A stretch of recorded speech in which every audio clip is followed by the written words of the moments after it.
ನಮ್ಮಮ್ಮನ ಸ್ಥಾನಕ್ಕೆ ಬರ್ತೀನಿ ಅಂತ ನಂಗೆ ಮಾತು ಕೊಡ್ತೀಯಾ?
ರಾಧಿಕಾ,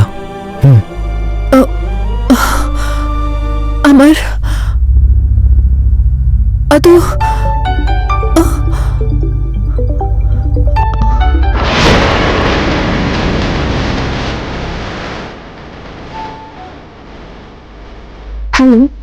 ಹಲೋ,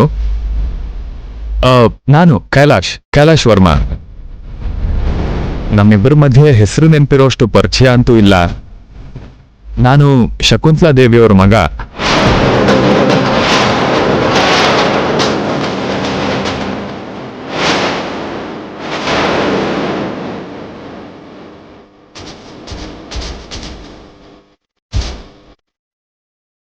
ಅದೇ ನಿನ್ನೆ ನಿಮ್ಮ ಮನೆಗೆ ನಿಮ್ಮನ್ನ ನೋಡಕ್ ಬಂದಿದ್ವಲ್ಲ, ನೆನ್ಪಾಯ್ತೇನ್ರಿ?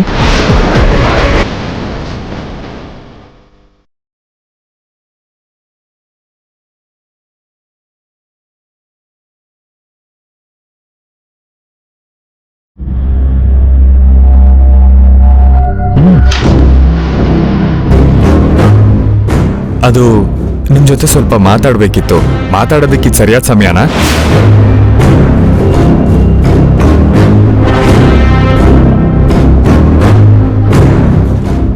ಒಂದ್ ನಿಮಿಷ. ಓಕೆ. ಅಮರ್, ನಾನು ಅರ್ಜೆಂಟಾಗಿ ಹೋಗ್ಬೇಕು.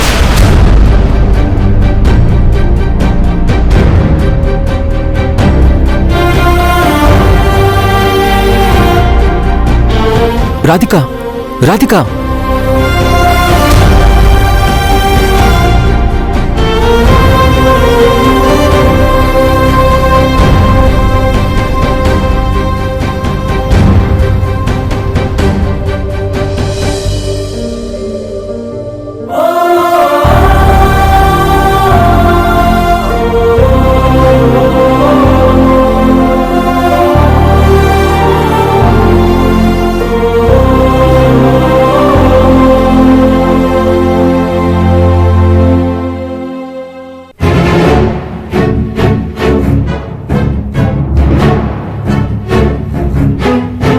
ಹಲೋ. ಹಲೋ, ನೀವು ಬ್ಯುಸಿ ಇದ್ದೀರಾ ಅನ್ಸುತ್ತೆ. ಆಮೇಲೆ ಫೋನ್ ಮಾಡ್ಲಾ? ಪರವಾಗಿಲ್ಲ, ಹೇಳಿ. ನಿಮ್ ನಂಬರ್ ಕಲೆಕ್ಟ್ ಮಾಡಿ ಈ ಥರ ಫೋನ್ ಮಾಡೋದು ತಪ್ಪೋ ಸರಿನೋ ನಂಗೆ ಗೊತ್ತಿಲ್ಲ. ಆದ್ರೆ ನಿಮ್ಗೊಂದು ವಿಷಯ ಹೇಳ್ಬೇಕನ್ನಿಸ್ತು. ಅದಕ್ಕೆ. ಯಾವ ವಿಷಯ? ನಮ್ ವಿಷಯನೇ. ನಿನ್ನೆ ನಿಮ್ಮನ್ನ ನೋಡಕ್ಕೆ ನಿಮ್ ಮನೆಗೆ ಬಂದಿದ್ದಾಗ ನಿಮ್ ಮನೆಯವರೆಲ್ಲ ನನ್ನ ಇಷ್ಟಪಟ್ರು. ನಿಮ್ಗಿಷ್ಟ ಆದ್ನೋ ಇಲ್ವೋ ಗೊತ್ತಾಗ್ಲಿಲ್ಲ. ಆದ್ರೆ ಒಂದು ವಿಷಯ ಮಾತ್ರ ನಾನು ನಿಮಗೆ ಹೇಳಲೇಬೇಕು. ನಿಮ್ಮಪ್ಪ ಪ್ರೆಷರ್ ಹಾಕಿದ್ರು ಅಂತನೋ, ನಿಮ್ಮ ಅಮ್ಮಂಗ್ ಸಂತೋಷ ಆಗ್ಲಿ ಅಂತನೋ, ನಿಮ್ ತಂಗಿ ಇಷ್ಟಪಟ್ಲು ಅಂತನೋ ನನ್ನ ಮದುವೆ ಆಗ್ಬೇಕು ಅನ್ನೋ ಡಿಸಿಷನ್ ಖಂಡಿತ ತಗೋಬೇಡಿ. ಓಕೆ? ನನ್ ಬಗ್ಗೆ ಹೇಳೋದಾದ್ರೆ ಬೇರೆಯವ್ರಿಗಿಷ್ಟ ಇಲ್ಲ, ಒಪ್ಗೆ ಇಲ್ಲ ಅಂದ್ರೆ ಅವ್ರ ಜೊತೆ ಬಿಸ್ನೆಸ್ಸು ಮಾಡಲ್ಲ.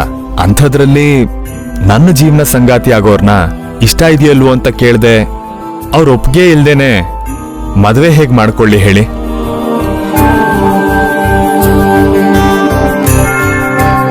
ಅದಕ್ಕೇನೆ ನಿಮ್ ಮನೆಯವರೆಲ್ಲ ಬೇಜಾರ್ ಮಾಡ್ಕೋಬಹುದು, ಬೈಬೋದು ಅಂತ ತಲೆ ಕೆಡಿಸ್ಕೊಳ್ದೆ ನಮ್ಮಮ್ಮ ಹೇಳ್ದ ಹಾಗೆ ನೀವೇ ಇದ್ರ ಬಗ್ಗೆ ಆಳವಾಗಿ ಯೋಚನೆ ಮಾಡಿ ಒಂದ್ ತೀರ್ಮಾನ ತಗೊಳ್ಳಿ. ಫೋನ್ ಮಾಡಿ ತೊಂದರೆ ಕೊಟ್ಟಿದ್ದಕ್ಕೆ ಕ್ಷಮಿಸ್ಬಿಡಿ. ಅಯ್ಯೋ, ಹಾಗೇನಿಲ್ಲ ಬಿಡಿ. Okay, thank you. ಇಡ್ತೀನಿ.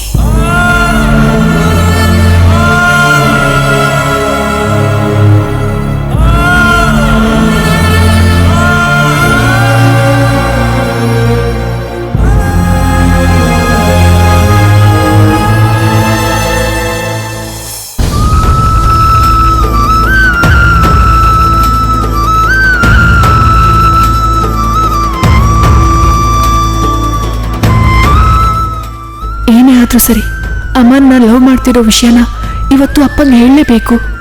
ಅಮನ್ ನನ್ನ ಬಗ್ಗೆ ತುಂಬಾ ಕನ್ಸು ಕಟ್ಕೊಂಡಿದ್ದಾನೆ. ಜಾಸ್ತಿ ತಡ ಮಾಡಿದ್ರೆ ಕಷ್ಟ ಆಗತ್ತೆ.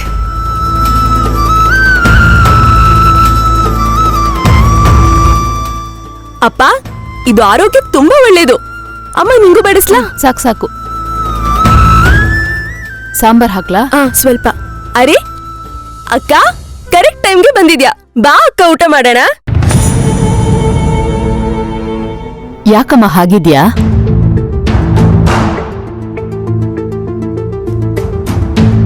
ರಾಧಿಕಾ, ಏನ್ ಯೋಚನೆ ಮಾಡ್ತಿದ್ಯಮ್ಮ?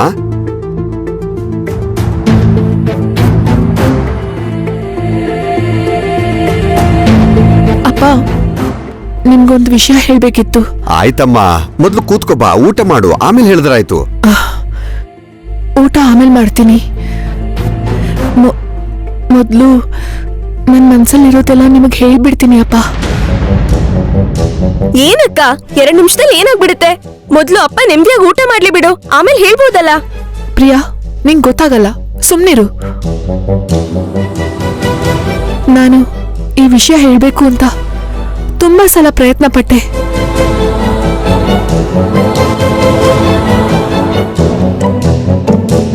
ಪ್ರತಿ ಸಲ ಏನಾದ್ರೂ ತೊಂದರೆ ಆಗಿ ಹೇಳಕ್ಕಾಗ್ತಾ ಇರ್ಲಿಲ್ಲ. ಅಪ್ಪ, ಈ ಸಲ ನಾನ್ ಹೇಳ್ಬೇಕು, ನೀವ್ ಕೇಳ್ಬೇಕು. ಅದ್ ಇವಾಗ್ಲೇ ಆಗ್ಬೇಕು. ಏನಮ್ಮ, ಯಾಕಷ್ಟು ಟೆನ್ಷನ್ ಮಾಡ್ಕೊಂಡಿದ್ಯಾ?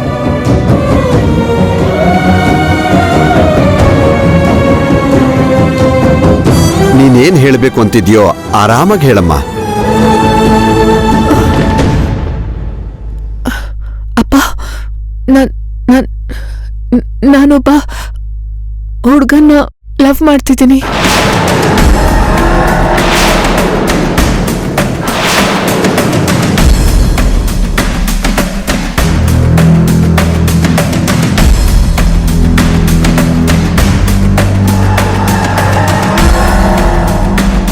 ಅವನ ಹೆಸರು ಅಮರ್. ತುಂಬಾ ಒಳ್ಳೆಯವನು.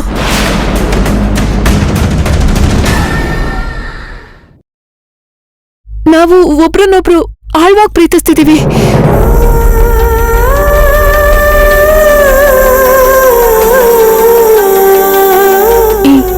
ಈ ವಿಷಯನ ತುಂಬಾ ಸಲ ನಿಮ್ಗೆ ಹೇಳೋದಕ್ಕೆ ಪ್ರಯತ್ನ ಪಟ್ಟೆ, ಆಗ್ತಿರ್ಲಿಲ್ಲ. ಅಕ್ಕ, ನೀನೇನ್ ಮಾತಾಡ್ತಿದ್ಯಾ ಗೊತ್ತಾ?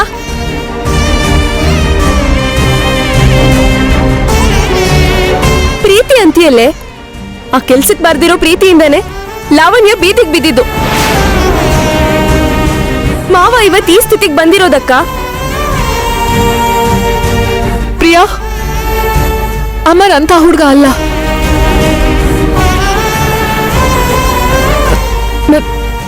ನನ್ನ ದೇವತೆ ತರ ಆರಾಧಿಸ್ತಿದ್ದಾನೆ, ಹೃದಯದಲ್ಲಿಟ್ಕೊಂಡು ಪೂಜಿಸ್ತಿದ್ದಾನೆ.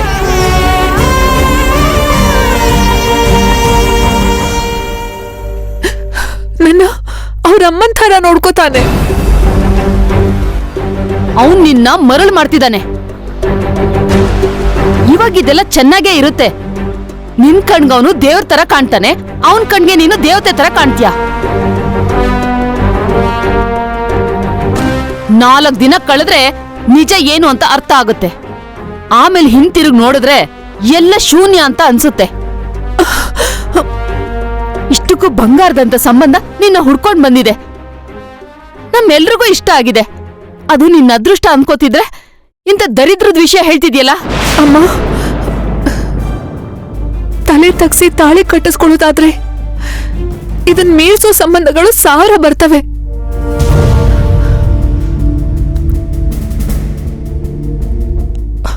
ಆದ್ರೆ ಮನ್ಸಿಗೆ ಇಷ್ಟ ಆಗೋನು ಒಬ್ನೇ ಇರ್ತಾನಲ್ವಮ್ಮ, ಅವನೇ ಅಮರ್. ಅಪ್ಪ, ಇವೆಲ್ಲ ಬಿಡಿ. ನೀವೊಂದ್ಸಲ ಅಮರ್ ಜೊತೆ ಮಾತಾಡ್ ನೋಡಿ, ನಿಮಗ್ ತುಂಬಾ ಇಷ್ಟ ಆಗ್ತಾನಪ್ಪ.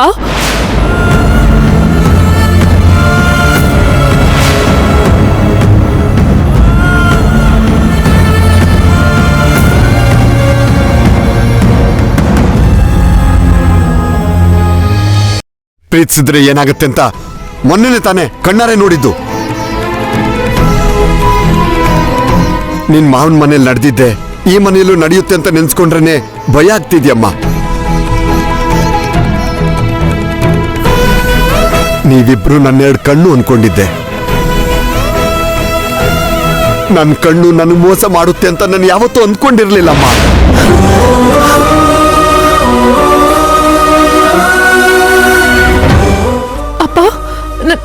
ನನ್ನ ಅರ್ಥ ಮಾಡ್ಕೊಳ್ಳಿ. ನಾನು ನಿಮಗ್ ಮೋಸ ಮಾಡ್ಲಿಲ್ಲ, ಪ್ರೀತಿ ಮಾಡ್ದೆ. ಅಮರ್ ಕೂಡ ಮೋಸಗಾರ ಅಲ್ಲ ಅಪ್ಪ. ನೀವೊಂದ್ಸಲ ಅಮರ್ ಜೊತೆ ಮಾತಾಡಿದ್ರೆ ನಾನು ಹೇಳಿದ್ದು ನಿಜ ಅಂತ ನೀವೇ ಹೇಳ್ತೀರಾ. ಬಾಯ್ ಮುಚ್ಚೆ. ಪ್ರೀತಿ ಮಾಡ್ತಾಳಂತೆ, ಪ್ರೀತಿ. ಈ ಪ್ರೀತಿ ಗೀತಿ ಅನ್ನೋದನ್ನ ಬಿಟ್ಟು ಮರ್ಯಾದೆಯಿಂದ ಬಂದಿರೋ ಸಂಬಂಧ ಒಪ್ಕೋ. ಆಗಲ್ಲ ಗೀಗಲ್ಲ ಅಂದ್ರೆ ಸಾಯಿಸ್ಬಿಡ್ತೀನಿ. ಹೆಣ್ಮಕ್ಳನ್ ನಂಬಾರ್ದು ಅಂತ ಅವತ್ ಮಾವ ಹೇಳ್ದಾಗ ಏನೋ ನೋವಲ್ ಮಾತಾಡ್ತಿದ್ದಾರೆ ಅನ್ಕೊಂಡೆ. ನೀನ್ ಆ ಮಾತ್ನ ನಿಜ ಮಾಡ್ತಿದ್ಯಾ ಅಕ್ಕ? ಪ್ರಿಯಾ, ನೀನ್ ಸುಮ್ನೆ ಇರು. ನಿಂಗೇನೆ ಗೊತ್ತು ಅಮರ್ ಬಗ್ಗೆ, ಅಮರ್ ಕ್ಯಾರೆಕ್ಟರ್ ಬಗ್ಗೆ. ಅಮರ್ ಎಷ್ಟೇ ದೊಡ್ಡ ಮನುಷ್ಯ ಆದ್ರೂ ಈ ಮನೆಗ್ ಪ್ರೀತಿ ಗೀತಿ ಸರಿ ಬರಲ್ಲ ಅಕ್ಕ. ಪ್ರಿಯಾ, ನೀನ್ ಜಾಸ್ತಿ ಮಾತಾಡ್ಬೇಡ. ನಾನು ಅಮರ್ನ ಪ್ರೀತಿಸ್ತಿದ್ದೀನಿ.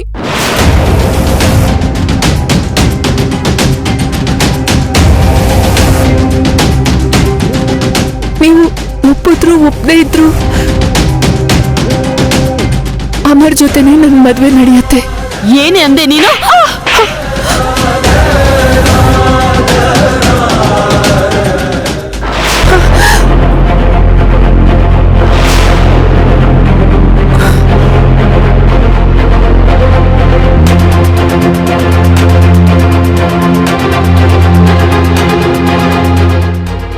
ಹೊಡೆದ್ರು, ಅಪ್ಪ ಬೈದ್ರು, ಯಾರು ಏನೇ ಅಂದ್ರು ನಮ್ ಪ್ರೀತಿ ಬಗ್ಗೆ ಇವತ್ತು ಅಪ್ಪಂಗೆ ಹೇಳಲೇಬೇಕು. ಹೇಳ್ತೀನಿ.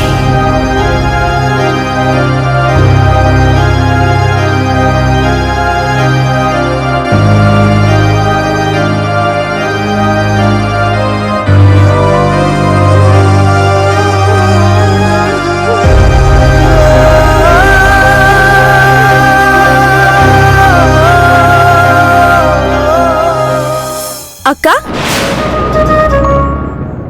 ಏನಾಯ್ತು? ಯಾಕೆ ಹಾಗಿದ್ಯಾ? ನಾನ್ ಚೆನ್ನಾಗೇ ಇದ್ದೀನಲ್ಲ. ನೀನ್ ಹೇಳೋ ರೀತಿನಲ್ಲೇ ಯಾವ್ದೋ ಸ್ಟ್ರೆಸ್ ಕಾಣ್ತಿದೆ. ಏನಾಯ್ತು ಹೇಳಕ್ಕ? ಏನೂ ಇಲ್ಲ ಅನ್ನಲ್ಲ. ಪ್ರಿಯಾ, ಅಪ್ಪ ಎಲ್ಲಿದ್ದಾರೆ? ರೂಮಲ್ಲಿದ್ದಾರೆ. ಅಕ್ಕ, ಅಪ್ಪಂಗ್ ಸ್ವಲ್ಪ ಹುಷಾರಿಲ್ಲ ಅಂತ ಹೇಳಿದ್ನಲ್ಲ, ಮಾತ್ರೆ ನುಂಗಿ ಈಗ ತಾನೇ ಮಲಗಿದ್ದಾರೆ.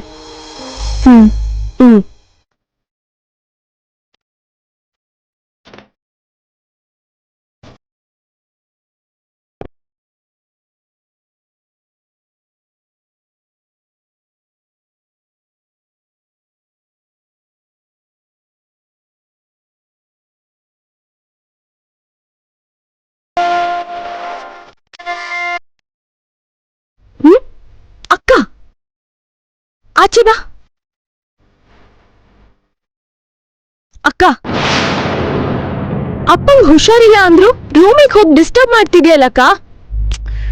ಪ್ರಿಯಾ, ನಾನು ಅರ್ಜೆಂಟ್ ಆಗಿ ಅಪ್ಪನ ಜೊತೆ ಮಾತಾಡ್ಬೇಕು. ತುಂಬಾ ಇಂಪಾರ್ಟೆಂಟ್ ವಿಷಯ. ಅಪ್ಪನ ನಿದ್ದೆಯಿಂದ ಎಪ್ಸಿ ಹೇಳೋಷ್ಟು ಇಂಪಾರ್ಟೆಂಟ್ ವಿಷಯ ಯಾವ್ದಕ್ಕ? ಅಪ್ಪಂಗ್ ಹುಷಾರಿಲ್ಲ ಅಂತ ಹೇಳ್ತಿದ್ದೀನಲ್ಲ. ನಿನ್ನೇನಕ್ಕ ಕೇಳ್ತಿರೋದು? ಮಾತಾಡ್ತಾನೆ ಇಲ್ವಲ್ಲ? ಏನಷ್ಟು ಇಂಪಾರ್ಟೆಂಟು?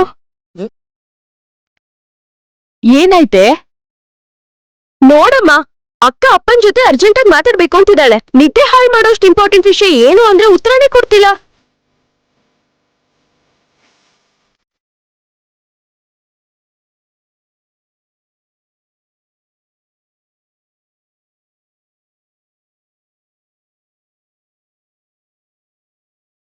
ಏನಾಯ್ತು ಅವಳಿಗೆ? ಯಾಕೆ ಹಾಗಿದ್ದಾಳೆ? ಇವತ್ತಲ್ಲಮ್ಮ, ಒಂದೆರಡು ದಿನದಿಂದ ಅಕ್ಕ ಹಾಗೆ ಇದ್ದಾಳೆ. ಅವಳ ಟೆನ್ಷನ್ ಬಗ್ಗೆ ನಮಗ್ ಗೊತ್ತಿಲ್ಲದೆ ಇರೋದೇನಿದೆ? ಬಂದಿರೋ ಸಂಬಂಧದಿಂದ ಮಧ್ಯದಲ್ಲಿ ಓದ್ ನಿಲ್ಲಿಸ್ಬೇಕೇನೋ ಅಂತ ಭಯ ಪಡ್ತಿರ್ಬಹುದು.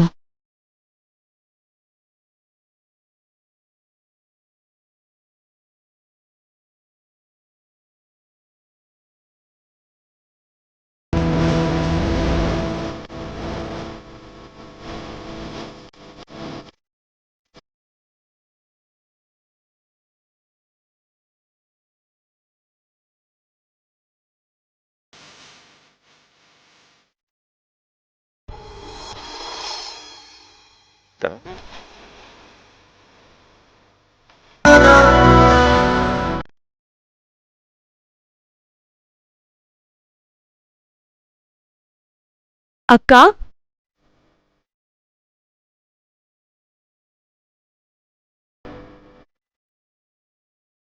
ಅಕ್ಕ ಏನಾಯ್ತಕ್ಕ? ಯಾಕೆ ಹೀಗಿದ್ಯಾ? ಅಯ್ಯೋ, ಏನೂ ಆಗಿಲ್ಲ. ನಾನ್ ಚೆನ್ನಾಗೇ ಇದ್ದೀನಿ. ಎಲ್ ಚೆನ್ನಾಗಿದ್ಯಾ ಅಕ್ಕ? ನಿನ್ 2 ದಿನದಿಂದ ನೋಡ್ತಿದ್ದೀನಿ ನಾನು. ನೀನು ನೀನಾಗಿಲ್ಲ. ಯಾರ ಜೊತೆನೂ ಸರಿಯಾಗಿ ಮಾತಾಡ್ತಿಲ್ಲ, ಸರಿಯಾಗಿ ಊಟನೂ ಮಾಡ್ತಿಲ್ಲ, ಒಂಟಿಯಾಗಿ ಕೂತಿರ್ತೀಯ. ನನ್ನ ಹತ್ರ ಹೇಳೋದಿಕ್ಕೇನಕ್ಕ? ಏನ್ ಯೋಚನೆ ಮಾಡ್ತಿದ್ಯಾ? ಏನಾದ್ರೂ ಪ್ರಾಬ್ಲಮಾ? ನಿಂಗ್ ಯಾಕೆ ಹಾಗೆ ಅನಿಸ್ತಿದ್ಯೋ? ನಾನ್ ಚೆನ್ನಾಗೇ ಇದ್ದೀನಿ ಪ್ರಿಯಾ. ಒಂದ್ಸಲ ನಿನ್ ಮುಖಾನ ಕನ್ನಡಿ ನೋಡ್ಕೋ ಅಕ್ಕ. ನೀರಿಲ್ದೇ ಇರೋ ಗಿಡದ ತರ ಬಾಡ್ ಹೋಗಿದೆ. ಅಕ್ಕ, ಒಂದ್ ವಿಷಯ ಚೆನ್ನಾಗ್ ನೆನ್ಪಿಟ್ಕೋ. ನಿಂಗೆ ತಂಗಿ ಆದ್ರೂ, ಅಣ್ಣ ಆದ್ರೂ, ಫ್ರೆಂಡ್ ಆದ್ರೂ ಎಲ್ಲ ನಾನೇ. ನಿಂಗೆ ಏನೇ ಕಷ್ಟ ಬಂದ್ರೂ ಮೊದ್ಲು ಬರೋದು ನಾನೇ. ಇವಾಗ ಹೇಳ್ದಿದ್ರು ಸರಿ, ಸ್ವಲ್ಪ ಟೈಮ್ ತಗೊಂಡಾದ್ರೂ ಹೇಳು ಅಕ್ಕ. ಯಾವತ್ತಿದ್ರೂ ನಿನ್ ಸಮಸ್ಯೆಗೆ ಪರಿಹಾರ ಕೊಡೋಳು ನಾನೇ ಅಕ್ಕ.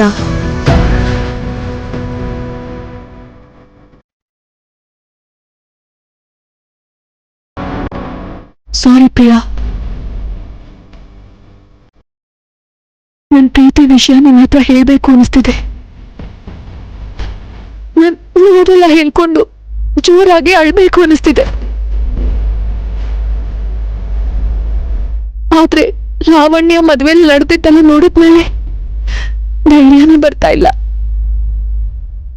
ಮೊದ್ಲು ಅಪ್ಪಂಗೆ ನಮ್ ಪ್ರೀತಿ ವಿಷಯ ಹೇಳ್ತೀನಿ. ಅವ್ರು ಒಪ್ಕೊಂಡ್ಮೇಲೆ ನಿಮ್ಗೆಲ್ಲರಿಗೂ ಹೇಳ್ತೀನಿ.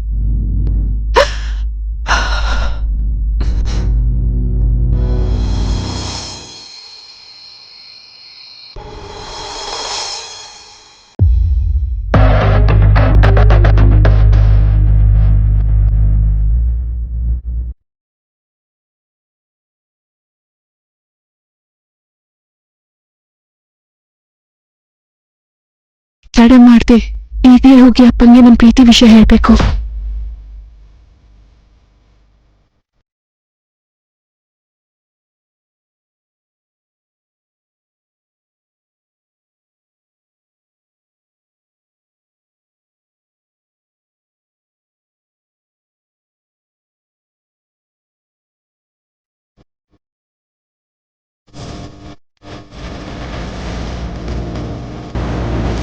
ನಾಳೆ ಬೆಳಗ್ಗೆ 10 ಗಂಟೆಗೆ ಡಾಕ್ಟರ್ ಅಪಾಯಿಂಟ್ಮೆಂಟ್ ಇದೆ, ನೆನ್ಪಿದೆ ಅಲ್ವಾ? ಮರ್ತು ಹೋಗೋದಕ್ಕೆ ಅದು ಕಾಲದ ಜೊತೆ ಸಮಾಧಿ ಆಗೋ ವಿಷಯ ಅಲ್ವಲ್ಲ ಸುಜಾತ. ಪ್ರಶ್ನೆಯಾಗಿ ಉಳಿದಿರೋ ನನ್ನ ಭವಿಷ್ಯದ ಬಗ್ಗೆ ಡಾಕ್ಟರ್ ಮಾತ್ರನೇ ಉತ್ತರ ಕೊಡೋ ಸಮಯ ಇದು ಸುಜಾತ. ಹೀಗೆಲ್ಲ ಹೇಳ್ಬೇಡ್ರಿ. ಎಲ್ಲ ದೇವ್ರೇ ನೋಡ್ಕೋತಾನೆ. ನಾನು ಕಷ್ಟಕ್ಕೂ ಸುಖಕ್ಕೂ ಒಳ್ಳೇದಕ್ಕೂ ಕೆಟ್ಟದಕ್ಕೂ ಎಲ್ಲದಕ್ಕೂ ಆ ದೇವರನ್ನೇ ನಂಬಿದ್ದೀನಿ ಸುಜಾತ. ಇಲ್ಲಿವರೆಗೂ ಪ್ರತಿ ಸಲ ನನ್ನ ಪ್ರಾರ್ಥನೆ ಕೇಳಿಸ್ಕೊಂಡಿರೋ ದೇವರು ತಂದೆಯಾಗಿ ನಾನು ನೆರವೇರಿಸಬೇಕಿರೋ ನಿಜವಾದ ಜವಾಬ್ದಾರಿ ವಿಷಯದಲ್ಲಿ ಕಿವಿ ಮುಚ್ಕೊಂಡ್ಬಿಟ್ನೇನೋ ಅಂತ ಭಯ ಆಗ್ತಿದೆ.